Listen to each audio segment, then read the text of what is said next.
নমস্কার। Model academy কর্তৃক আয়োজিত অনলাইন ক্লাসে দ্বিতীয় শ্রেণীর সকল শিক্ষার্থীকে স্বাগতম। বিষয় হিন্দু ধর্ম শিক্ষা। আমি রিনা মজুমদার। আজকে তোমাদের সাথে তোমাদের পাঠ্য বইয়ের পাঠ 10 মাতা পিতার প্রতি ভক্তি ও শ্রদ্ধা এই অধ্যায় নিয়ে আলোচনা করব। প্রিয় শিক্ষার্থীরা, আশা করি তোমরা সবাই ভালো আছো, সুস্থ আছো, নিরাপদে আছো। ভালো থাকো, সুস্থ থাকো, নিরাপদে থাকো, এটাই সৃষ্টিকর্তার কাছে প্রার্থনা করি। প্রিয় শিক্ষার্থীরা, আমিও ভালো আছি। চলো তাহলে আজকে আমরা মূল ক্লাসে চলে যাই। তোমরা তোমাদের পাঠ্য বইয়ের পাঠ 10 ওখানে যাও, বই খুলে পড়তে থাকো এবং খাতা কলম সব কিছু পাশে রাখো। যখন গুরুত্বপূর্ণ কোনো প্রশ্ন আসবে অবশ্যই মুখস্থ করে লিখে ফেলবে। প্রিয় শিক্ষার্থীরা, আশা করি তোমরা সবাই পড়ছো। দেখো, পিতামাতার প্রতি ভক্তি ও শ্রদ্ধা। পিতামাতা পরম শ্রদ্ধা। মা জন্মের পর থেকে আমাদের লালন পালন করেন, আদর করেন, কোলে তুলে মা ঘুম পড়ান। বাবাও শিশুকে বড় হতে সাহায্য করেন। মা বাবা সবসময় আমাদের মঙ্গল কামনা করেন। তাই যথাসম্ভব সব রকম কাজে পিতামাতাকে আমরা সাহায্য করব। বড় পরিবারে মা বাবা, ভাই বোন ছাড়াও আরো অনেক লোক থাকেন। তারাও আমাদের মঙ্গল চান, যেমন মাসিমা, পিসিমা, ঠাকুরদা, ঠাকুরমা, দাদা, দাদি, কাকা, কাকি, এরাও আমাদের ভালোবাসেন। আমরা পিতামাতা ও গুরুজনদের পরামর্শ ও নির্দেশ মেনে চলব। তাহলেই তাদের প্রতি শ্রদ্ধা জানানো হবে। পিতামাতার কথা ও উপদেশ মানলে জীবন সুন্দর ও আদর্শবান হয়। বড় হয়ে আমরা বিদ্যালয়ে যাই। বিদ্যালয়ের শিক্ষক আমাদের শিক্ষা দেন, আদর করেন। তারা আমাদের মঙ্গল চান। আমাদের উচিত তাদের প্রতি ভক্তি শ্রদ্ধা প্রদর্শন করা।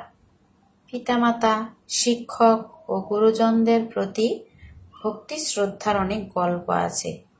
এখানে গণেশের মাতৃভক্তির গল্পটি তুলে ধরা হলো। গণেশের মাতৃভক্তি।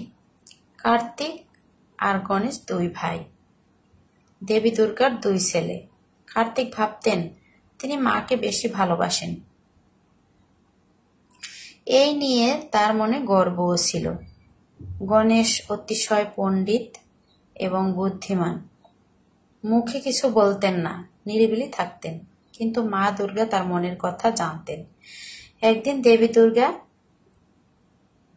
কার্তিক আর গণেশকে ডাকলেন। দুজনকে বললেন, তোমাদের মধ্যে কে আগে সারা বিশ্ব ঘুরে আসতে পারবে? যে আগে ঘুরে আসতে পারবে তাকে আমি আমার গলার রত্নমালা দেব। কার্তিক খুব খুশি, কারণ তার বাহন ময়ূর আর গণেশের বাহন ইঁদুর। তাই কার্তিক ভাবলেন গণেশের আগেই তিনি ময়ূরে চড়ে বিশ্ব ঘুরে আসতে পারবেন। কার্তিক দেরি না করে ময়ূরে চড়ে বেরিয়ে পড়ল, কিন্তু গণেশ যাত্রার আয়োজন করলেন না। কারণ তিনি জানতেন মা বিশ্বময়ী, মায়ের বাইরে আবার বিশ্ব কি। তাই তিনি হাত জোর করে মাকে প্রদক্ষিণ করলেন।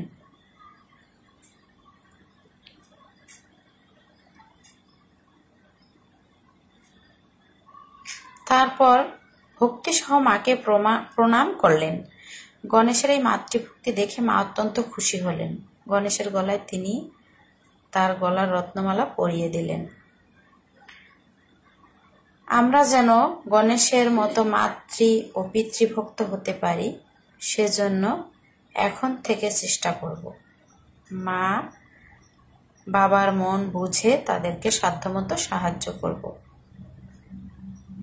কখনো তাদের মনে কষ্ট দিব না। মা বাবাকে কষ্ট দিলে স্বয়ং ভগবানও কষ্ট পান। প্রিয় শিক্ষার্থীরা, আশা করি তোমরা সবটুকু পড়ে নিয়েছো আমার সাথে সাথে। এবার আমি তোমাদেরকে সত্য মিথ্যাগুলো বোর্ডে করিয়ে দিচ্ছি। তোমরা অবশ্যই খাতা খুলে লিখে নেবে, খাতা কলম রেডি করো, অবশ্যই লিখবে। সত্য মিথ্যা নির্ণয় করো। দেখো, 1 নম্বর, শিশুকালে আমরা শক্তিশালী থাকি। কি হবে? মিথ্যা। শিশুকালে কি আমরা শক্তিশালী থাকি? থাকি না, তাহলে ওটা মিথ্যা হবে। 2 নম্বর, বড় হয়ে আমরা স্কুলে যাই। সত্য। আমরা ছোটবেলায় তো স্কুলে যেতে পারি না, তাই না? তাহলে আমরা বড় হয়ে স্কুলে যাই, এটা হবে সত্য। 3 নম্বর, গুরুজনরা আমাদের মঙ্গল চান না। আমরা বইয়ে কি পড়েছি? গুরুজনরা আমাদের মঙ্গল চান, তাহলে কি হবে? মিথ্যা। 4 নম্বর, পিতামাতাকে সর্বদা অবহেলা করা উচিত। এটা কি সত্যি? অবশ্যই সত্যি না। পিতামাতাকে আমরা সর্বদা মান্য করব, অবহেলা করব না, তাদের কথা মতো চলবো, তাহলে এটা হবে মিথ্যা। 5 নম্বর, গণেশের গলায় দুর্গা তার রত্নমালা পরিয়ে দিলেন। বইয়ে তোমরা অবশ্যই পড়েছো যে কার গলায় রত্নমালা পরিয়ে দিয়েছিলেন? মা গণেশের গলায়, তাই না? তাহলে তোমরা অবশ্যই এটাকে সত্য লিখবে। 6 নম্বর, দেখো, কার্তিক আর গণেশ চিরশত্রু। এটা কি ছিল? না, অবশ্যই না, তারা 2 ভাই, তারা কেন শত্রু হতে যাবে? অবশ্যই এটা তোমরা মিথ্যা লিখবে। প্রিয় শিক্ষার্থীরা, অবশ্যই অবশ্যই তোমরা খাতায় তুলে নিবে এবং তোমরা পাঠ পরীক্ষা থেকে সংক্ষিপ্ত প্রশ্নের উত্তর 5টি এবং এক কথায় উত্তর 7টি, এই 7টি এবং 5টি এটা তোমাদের HW হোমওয়ার্ক। তোমরা এটা অবশ্যই করে নিবে, মুখস্থ করে সবগুলো খাতায় লিখে ফেলবে, যাতে তোমরা পরীক্ষার সময় মুখস্থ লিখতে পারো, ভুল না হয়। প্রিয় শিক্ষার্থীরা, তাহলে আজকে এ পর্যন্তই রাখবো। তোমাদের সাথে আবার দেখা হবে আগামী ক্লাসে আদর্শ হিন্দু ধর্ম শিক্ষা নিয়ে। সে পর্যন্ত তোমরা সুস্থ থাকো, ভালো থাকো, নিরাপদে থাকো। সবার মঙ্গল কামনা করে আজ এখানেই রাখছি।